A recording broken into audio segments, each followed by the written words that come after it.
ମୁଁ ସମସ୍ତଙ୍କୁ ସ୍ୱାଗତ କରୁଛି ଫୋମ୍ ଟ୍ୟୁଟୋରିଆଲ୍ସ ୟୁଟ୍ୟୁବ ଚ୍ୟାନେଲକୁ। ଆଜିର କ୍ଲାସରେ ଆମେ ଆଲୋଚନା କରିବା +3 ଚତୁର୍ଥ ସେମିଷ୍ଟାର କୋର୍ 10 ର ୟୁନିଟ୍ 1 ଯେଉଁଥିରେ ଅଛି କାଳିନ୍ଦୀ ଚରଣ ପାଣିଗ୍ରାହୀଙ୍କର ଆଜିର ମଣିଷ, ଏବଂ ସେଇ ଭିଡିଓର ପାର୍ଟ 5 ଉପରେ ଆମେ ଆଲୋଚନା କରିବା ଏବଂ ଏଇଟା ଆମର ଲାଷ୍ଟ ପାର୍ଟ।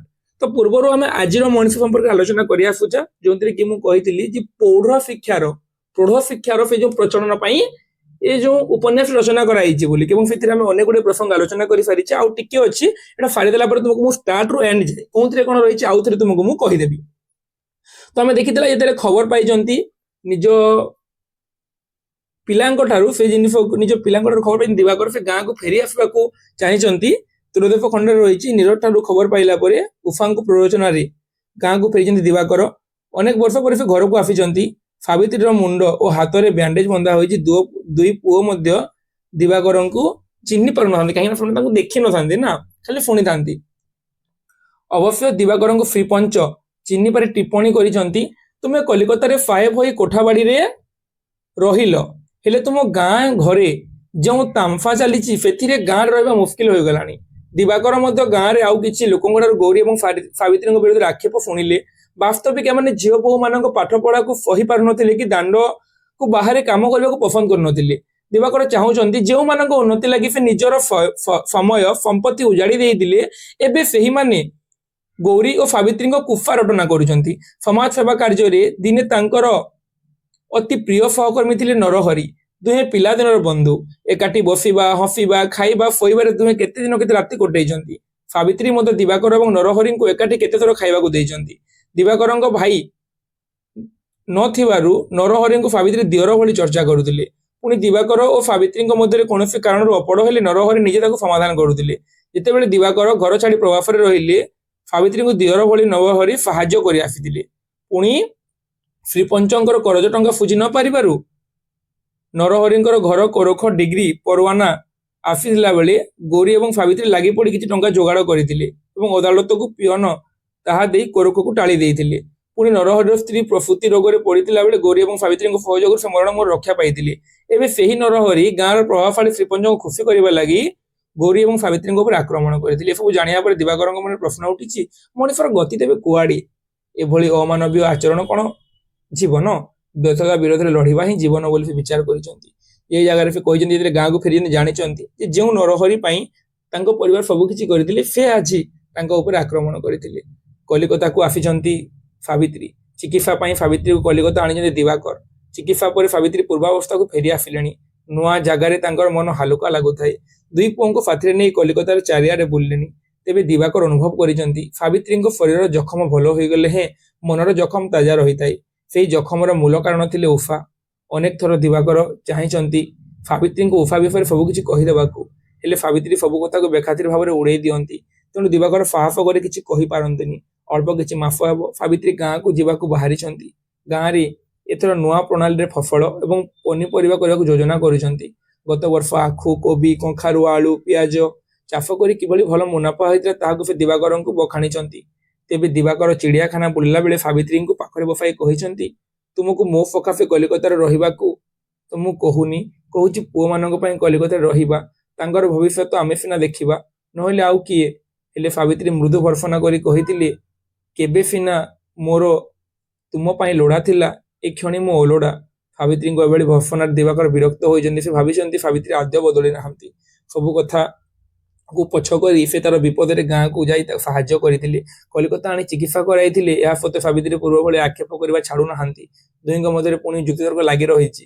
दिवाकर कहिसंती तुमे मोरी घरे रही शिक्षा केन्द्र खोलीच मोरी जमी को चाष कर फसल अमलुच।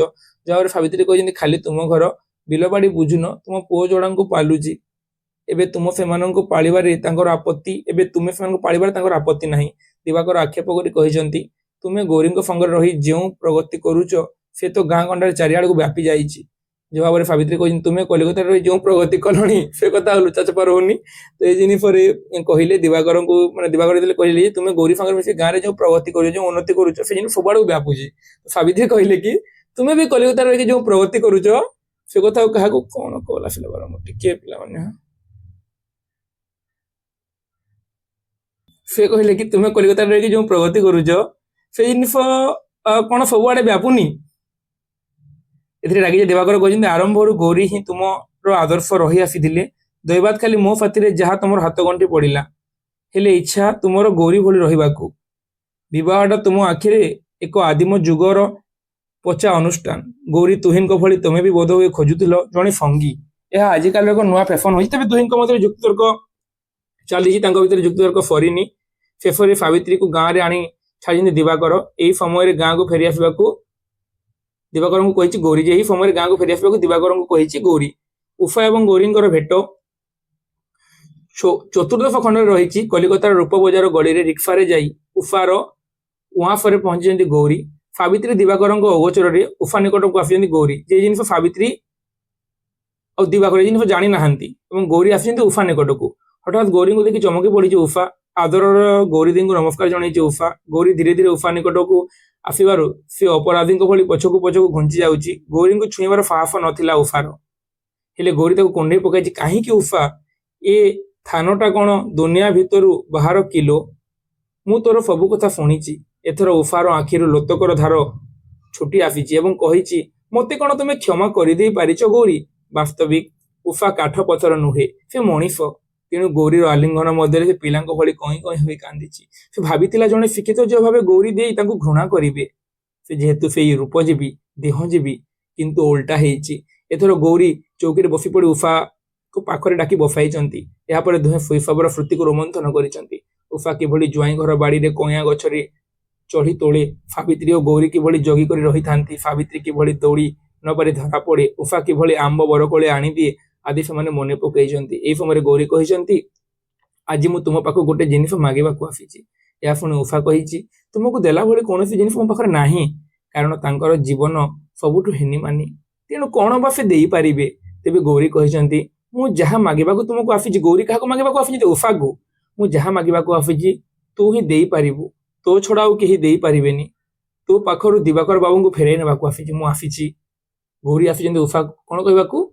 ଯେ ମୁଁ ଯେଉଁ ଜିନିଷ ମାଗିବାକୁ ଆସିଛି କେବଳ ତୁ ହିଁ ସେ ଜିନିଷ ଦେଇପାରିବୁ। ତୋ ପାଖରୁ ମୁଁ ଦିବାକର ବାବୁଙ୍କୁ ଛଡ଼େଇ ନେବାକୁ ଆସିଛି। କାରଣ ସ୍ୱାମୀଙ୍କ ଠାରୁ ଅଲଗା ରହି ପିଲା ଯୋଡ଼ାଙ୍କୁ ଧରି ସାବିତ୍ରୀ କି କଷ୍ଟରେ ଚଳୁଛି, ସେଇ କଥା କ'ଣ କହିବାକୁ ପଡ଼ିବ? ସାବିତ୍ରୀର ଅବସ୍ଥା ପାଇଁ ତାଙ୍କୁ ଦାୟୀ କରୁଛନ୍ତି କି ବୋଲି ଉଷା ପ୍ରଶ୍ନ କରିବାରୁ ଗୌରୀ କହିଛନ୍ତି, କଦାପି ନୁହେଁ।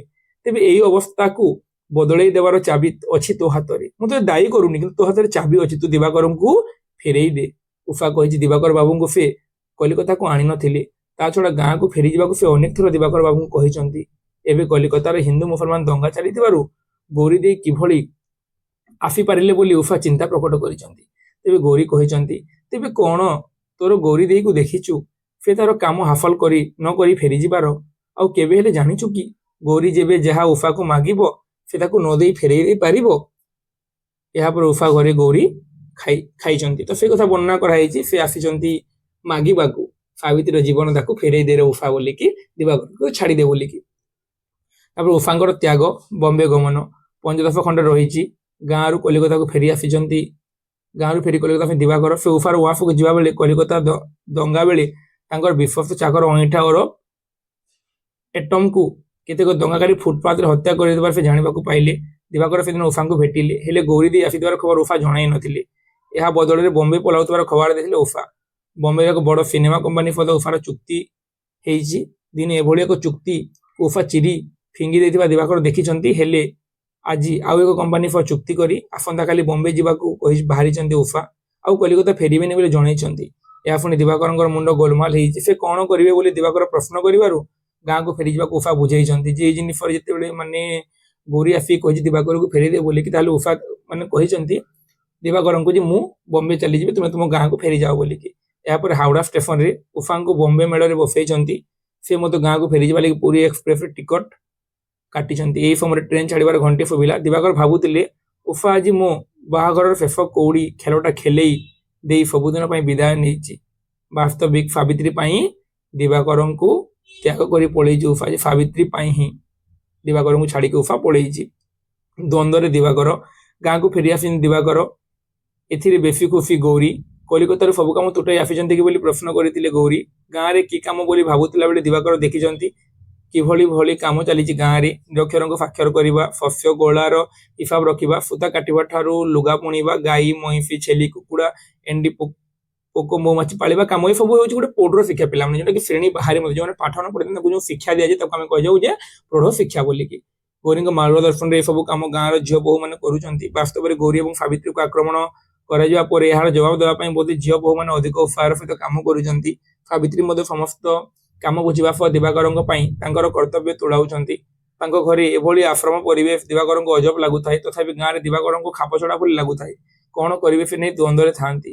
ଗୌରୀ ଏସବୁ ଜାଣି ସାବିତ୍ରୀଙ୍କୁ ନେଇ କଲିକତା ଯିବାକୁ ଦିବାକରଙ୍କୁ ବାଧ୍ୟ କରିଛି।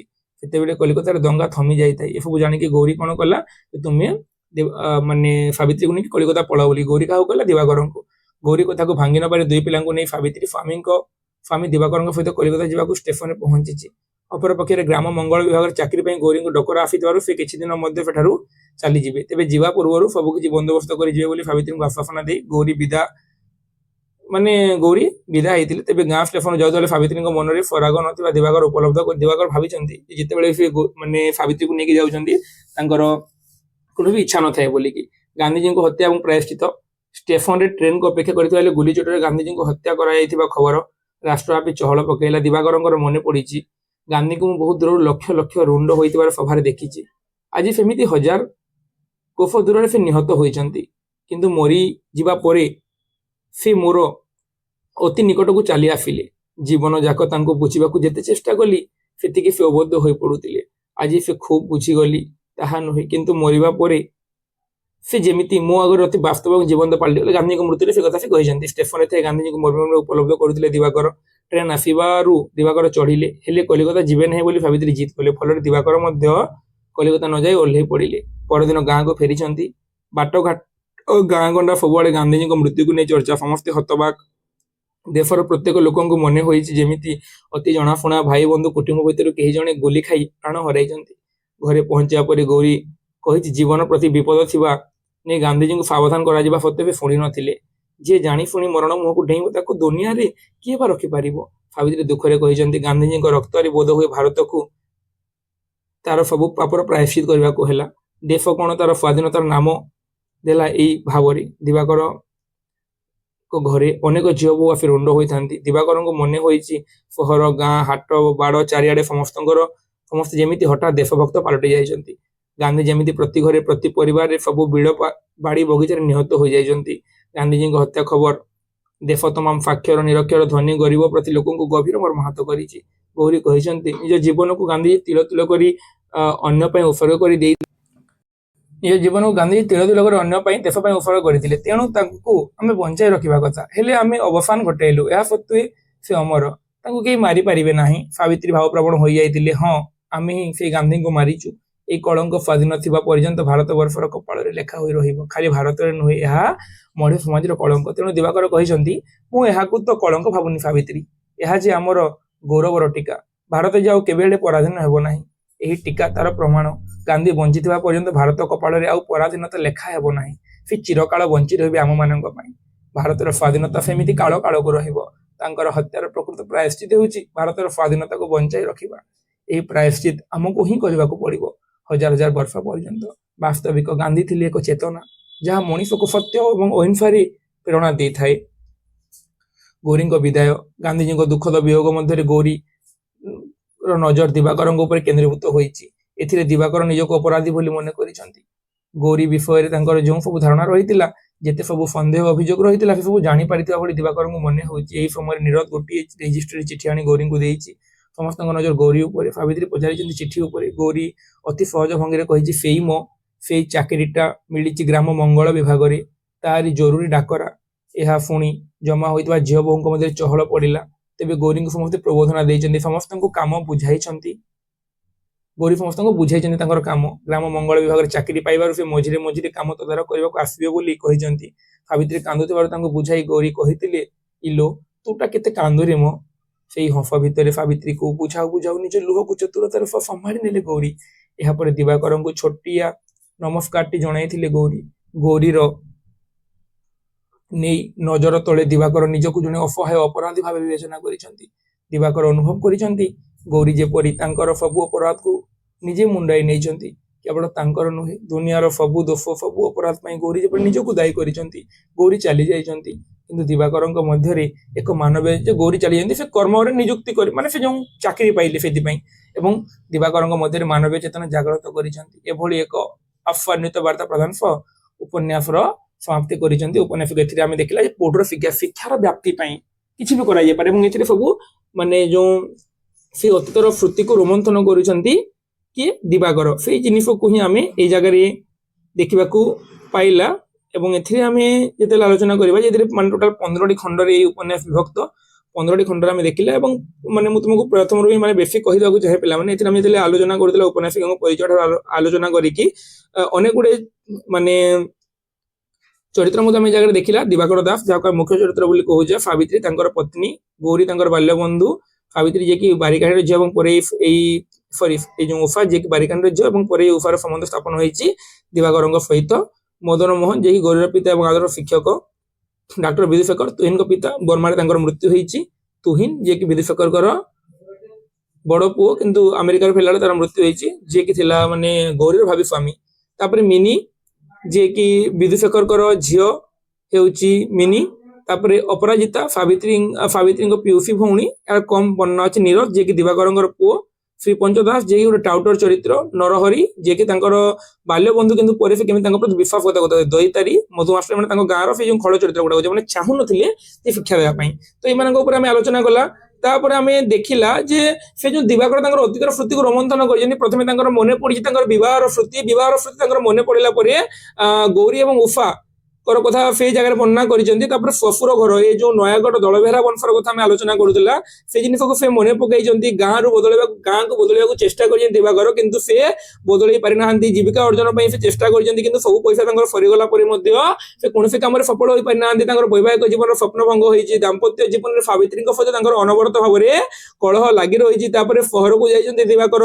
ତାପରେ ଆମେ ଦେଖିଲା ଯେ ନାରୀ ଶିକ୍ଷା ଏବଂ ଗୌରୀ ଯେ ନାରୀ ଶିକ୍ଷା ପାଠ ପଢିବା ପାଇଁ ଗୌରୀ ବହୁତ ଚେଷ୍ଟା କରିଛି ଏବଂ ଗୌରୀର ପିତା ମଦନ ମୋହନ ମଧ୍ୟ ଗୌରୀକୁ ପାଠ ପଢେଇଛନ୍ତି, ସେଇ ପ୍ରସଙ୍ଗ ଆମେ ଆଲୋଚନା କଲା। ତାପରେ ଆମେ ଦେଖିଲା ଯେ ଡାକ୍ତର ବିଦୁଶେଖର ଏବଂ ମଦନ ମୋହନ ଯେ ଶିକ୍ଷକତାରେ ମଦନ ମୋହନ ଏବଂ ଡାକ୍ତର ବିଦୁଶେଖର ଉଭୟ ସାଙ୍ଗ ଥିଲେ ମଧ୍ୟ ଉଭୟଙ୍କର ମହାନତାର କଥା ବର୍ଣ୍ଣନା କରାଯାଇଛି। ଦ୍ୱିତୀୟ ବିଶ୍ୱଯୁଦ୍ଧର ସୈନ୍ୟମାନଙ୍କୁ ସେବା କରିବା ପାଇଁ ବର୍ମାକୁ ଯାତ୍ରା କରିଛନ୍ତି ଡାକ୍ତର ବିଦୁଶେଖର, ସେଇଟା ଆମେ ଦେଖିଲା। ତାପରେ ଦେଖିବା ଆମେ ଯେ ରଣଭୂମିଠାରେ ବିଦୁଶେଖର ଚିଠି ପଠେଇଛନ୍ତି ଏବଂ ତାପରେ ସେଇ ଜାଗାରେ ତାଙ୍କର ମୃତ୍ୟୁ ମଧ୍ୟ ହୋଇଛି ବିଦୁଶେଖରଙ୍କର, ସେଇ ଜିନିଷ ଆମେ ଆଲୋଚନା କଲା। ଦିବାକର ଏବଂ ସାବିତ୍ରୀଙ୍କ ସମ୍ପର୍କ ଭିତରେ ତିକ୍ତତା ହେଇଥିଲା। ତାପରେ ଦିବାକର ପଳେଇଥିଲେ କଲିକତା, ସେଇ ପ୍ରସଙ୍ଗ ମଧ୍ୟ ଆମେ ଦେଖିଲା। ସହରରୁ ଗାଁକୁ ଯେତେବେଳେ ଲୋକମାନେ ପଳାୟନ କରୁଥିଲେ ଦ୍ୱିତୀୟ ବିଶ୍ୱଯୁଦ୍ଧ ପାଇଁ, ସେ ସମୟରେ ଗାଁରୁ ସହରକୁ ଯାଇଛନ୍ତି ଦିବାକର। ଜୀବନକୁ ଉତ୍ସର୍ଗ କଲେ ବିଦୁଶେଖର, ଏଇଟା ଆମେ ଦେଖିଲା। ତାଙ୍କର ସେଇ ଯୋଉ ସୈନ୍ୟ ଗୃହବନ୍ଦୀ ସହିତ ତାଙ୍କର ଜୀବନ ଚାଲି ଯାଇଛି। ତାପରେ ତୁହିନ ଏବଂ ଗୌରୀଙ୍କ ଭିତରେ ସମ୍ପର୍କ ଥିଲା। ଗୌରୀ ହେଉଛନ୍ତି ମଦନ ମୋହନ ବାବୁଙ୍କ ଝିଅ ଏବଂ ତୁହିନ ହେଉଛନ୍ତି ବିଦୁଶେଖର ବାବୁଙ୍କର ଉଭୟଙ୍କ ଭିତରେ ସମ୍ପର୍କ ଥିଲା। ବାଧ୍ୟ ମାନେ ବିବାହ କରିବାକୁ ଚାହୁଁଥିଲେ କିନ୍ତୁ ବିବାହ କରିପାରିନାହାନ୍ତି। ଏବଂ ତାପରେ ତୁହିନ ଯାଇଛନ୍ତି ଆମେରିକା, କଲିକତାକୁ ଯାଇଛନ୍ତି ଦିବାକର, ଆମେ ଏ ଜିନିଷ ଗୁଡିକ ଦେଖିଲା। ତାପରେ ଦେଖିଲା ଯେ କଲିକତାର ଉଷା ସହିତ କେମିତି ସାକ୍ଷାତ ହେଇଛି ଦିବାକରଙ୍କର। ଉଷା ଏବଂ ଦିବାକରଙ୍କର ସମ୍ପର୍କର କଥା ଆମେ ଆଲୋଚନା କରୁଥିଲା ପୂର୍ବରୁ। ତାପରେ ଆମେ ଦେଖିଲା ଯେ ଉଷାର କାହାଣୀ, ଉଷା ତା ବିଗତ ଦିନ ତା ଉପରେ ମଧ୍ୟ ଦୈହିକ ଲାଳସା କେମିତି ପୋଷଣ କରିଛନ୍ତି, ତାକୁ ଉପଭୋଗ କରିବା ପାଇଁ ଯାହା ସହିତ ବି ସାକ୍ଷାତ ହେଇଛି ସେ ଜିନିଷ ସେ କେମିତି ଲାଷ୍ଟ ସେ କେମିତି ରୂପଜୀବୀ ହେଇଛି ସେ ତାର କାହାଣୀ କହିଛି ଦିବାକରଙ୍କୁ, ସେ ଜିନିଷ ଆମେ ଆଲୋଚନା କଲା। ତାପରେ ଦେଖିଲା ଯେ ତୁହିନଙ୍କର ବିୟୋଗ ଆମେରିକାରୁ ଫେରୁଥିବା ସମୟରେ ତାଙ୍କର ବିୟୋଗରେ କେମିତି ଗୌରୀଙ୍କର ଦୁଃଖ, ସେ ଜିନିଷ ଆମେ ଏ ଜାଗାରେ ଆଲୋଚନା କଲା। ସାବିତ୍ରୀର ଜୀବନ ସଂଗ୍ରାମ, ଦିବାକର ଯେତେବେଳେ ସହରରେ ରହୁଥିଲେ ସେଇ ସମୟରେ ସାବିତ୍ରୀ ତାର ପିଲା ଛୁଆଙ୍କୁ ନେଇ କେମିତି ଚଳୁଥିଲା, କେମିତି ସଂଗ୍ରାମ କରୁଥିଲା, ସେଇ ଜିନିଷ ଆମେ ଆଲୋଚନା କଲା। ଦୁଇ ବାନ୍ଧବୀ ଯେତେବେଳେ ସାକ୍ଷାତ ହେଇଗଲା ସାବିତ୍ରୀ ଏବଂ ଗୌରୀଙ୍କର, ସେମାନେ କେମିତି ଗାଁର ଜନମଙ୍ଗଳ କାର୍ଯ୍ୟରେ ନିଜକୁ ନିୟୋଜିତ କରିଛନ୍ତି। ପରମାଣୁ ବୋମା ବର୍ଷଣ, ମୁସଲିମ ମାନଙ୍କର ଦଙ୍ଗା ଏବଂ ଭାରତର ଯୋଉ ସ୍ୱାଧୀନତା ଅଛି ସେଇଟା ଆମେ ଆଲୋଚନା କଲା। ସାବିତ୍ରୀ ଏବଂ ଗୌରୀ କେଉଁ ଭାବରେ ସମାଜ ସଂସ୍କାର ପାଇଁ ପ୍ରୟାସ କରିଛନ୍ତି, ଲୋକମାନଙ୍କୁ ପାଠ ପଢିବା ସହିତ ସିଲେଇ ଶିଖିବା, ତାଙ୍କୁ ବିଭିନ୍ନ କାର୍ଯ୍ୟରେ ନିଯୁକ୍ତି କରିବା ଚେଷ୍ଟା ଯୋଉ କରିଛନ୍ତି ସାବିତ୍ରୀ ଏବଂ ଗୌରୀ, ସେ ଜିନିଷ ଆମେ ଆଲୋଚନା କଲା। ଯାହାଫଳରେ ଗାଁର ଲୋକମାନେ ତାଙ୍କୁ ସହ୍ୟ କରିପାରିନାହାନ୍ତି। ଏ ଜିନିଷ ଶୁଣିକି ଗାଁକୁ ଫେରିଛନ୍ତି ଦିବାକର ଗାଁକୁ ଫେରିଲା ଆମେ ଆଲୋଚନା କଲା ତ୍ରୟୋଦଶ ଖଣ୍ଡରେ। ତାପରେ କଲିକତାକୁ ଆସିଛି ସାବିତ୍ରୀ, ତାର ଦେହ ଯେତେବେଳେ ଖରାପ ହେଇଥିଲା ସେ ଦିବାକରଙ୍କ ସହିତ କଲିକତାକୁ ଆସିଛି, ସେଇଟା ଦେଖିଲା। ଉଷା ଏବଂ ଗୌରୀଙ୍କ ଭେଟ, ଏଇ ଯୋଉ ଉଷାକୁ ଭେଟିବା ପାଇଁ ଗୌରୀ ଯାଇଛନ୍ତି କଲିକତା ଏବଂ ତାର ଚରିତ୍ରରେ ପରିବର୍ତ୍ତନ କରିବା ପାଇଁ ଦିବାକରକୁ ଟାରାରୁ ଛଡେଇକି ସାବିତ୍ରୀ ପାଖରେ ରଖିବା ପାଇଁ ସେ ଯାଇକି କହିଛନ୍ତି, ଯାହାଫଳରେ କି ଉଷା ମଧ୍ୟ ତାଙ୍କ କଥା ମାନିକି ଉଷା ମଧ୍ୟ ତ୍ୟାଗ କରିଛି। ସବୁଦିନ ପାଇଁ ଦିବାକରକୁ ଛାଡିକି ସେ ବି ବମ୍ବେକୁ ଗମନ କରିଛି। ଦ୍ୱନ୍ଦ୍ୱରେ ଦିବାକର ଗାଁରେ ରହିବେ ନା ସହରରେ ରହିବେ ଜିନିଷ ସେ ନିଶ୍ଚିତ କରିପାରିନଥାନ୍ତି। ଗାନ୍ଧୀଙ୍କ ହତ୍ୟା କଥା ବର୍ଣ୍ଣନା କରାଯାଇଛି। ଏଇଥିରେ ଗୌରୀଙ୍କର ବିଦାୟର କଥା ବର୍ଣ୍ଣନା କରି ଚାକିରି ପାଇବା ପାଇଁ ସେ ବିଦାୟ ନେଇଛନ୍ତି ସମସ୍ତଙ୍କୁ ଶିଖେଇକି, ତ ସେଇ କଥା ହିଁ ଆମେ ଦେଖିବାକୁ ପାଇଲା ଏଇ ଉପନ୍ୟାସରେ। ଏବଂ ଉପନ୍ୟାସଟି ଆମେ 5ଟି ପରିଚ୍ଛେଦରେ ବିବେଚନା ଗଲା ଏବଂ ଆମେ ଦେଖିବା ଯେ କାଳିଚରଣ ପାଣିଗ୍ରାହୀଙ୍କର ଯୋଉ ବାକି ଉପନ୍ୟାସ ଯେମିତି କହିଥିଲି ତୁମକୁ ମାଟିର ମଣିଷ, ଲୁହାର ମଣିଷ, ମୁକ୍ତାଗର ରକ୍ଷିତ ଅମରଚିତା, ଏ ସବୁଠାରୁ ମାନେ ଏଇ ଯୋଉ ଆଜିର ମଣିଷ ଏତେ ଉତ୍କୃଷ୍ଟ ମାନର ଉପନ୍ୟାସ নুহে মানে উৎকৃষ্ট মানৰ কিন্তু বাকি উপন্যাস অপেক্ষা এই উপন্যাস তাଙ୍କର ফেতে শ্রেষ্ঠ উপন্যাস বলে আমি কହି পারিবানি এবং প্রৌঢ় শিক্ষার কথা এই জায়গায় বর্ণনা করা হয়েছে যে জায়গায় আমি দেখিবা যে প্রৌঢ় শিক্ষা মানে প্রকৃতরে যে মানে গাঁ মানকৰ যে শিক্ষা দিয়া যায় যে মানে যে পাঠ পঢ়াৰ বঞ্চিত তাଙ୍କୁ শিক্ষিত କରିବା ପାଇଁ বিভিন্ন କାର୍ଯ୍ୟରେ মানে শিক্ষা মানে কেবল পাঠ পঢ়াଇବା নয় সিলেই ହେଲା বিভিন্ন কাম କରିବା ହେଲା ଗାଁ ମାନଙ୍କରେ ଉନ୍ନତିମୂଳକ କାମ ଏ ସବୁ ଜିନିଷ କୁ ଆମେ ପ୍ରୌଢ଼ ଶିକ୍ଷାର ଅନ୍ତର୍ଭୁକ୍ତ କରିଥାଉ ତ ସେଇଥିପାଇଁ ସେ ଯୋଉ ଚେଷ୍ଟା କରିଛନ୍ତି ଫିଟ୍ରେ ଆମେ ଦେଖିବାକୁ ପାଇବା ଏବଂ ଦିବାକର ତାର ଅତୀତ ସ୍ମୃତିର ରୋମନ୍ଥନ କରିଛନ୍ତି ପୁରୁଣା ଦିନ ଗୁଡାକ ମନେ ପକାଇଛନ୍ତି ଏବଂ ଆମେ ଏଇଥିରୁ ଜାଣିବା ଯେ ନାରୀ ମାନେ ଜଣେ ପୁରୁଷ ଶିକ୍ଷିତ ହେଲେ ଜଣେ ଶିକ୍ଷିତ ହୋଇଥାଏ କିନ୍ତୁ ଗୋଟେ ନାରୀ ଶିକ୍ଷିତ ହେଲେ ସମଗ୍ର ଜେନେରେସନକୁ ପୁରା ଶିକ୍ଷିତ କରିପାରେ ଯେମିତି ଗାଁରେ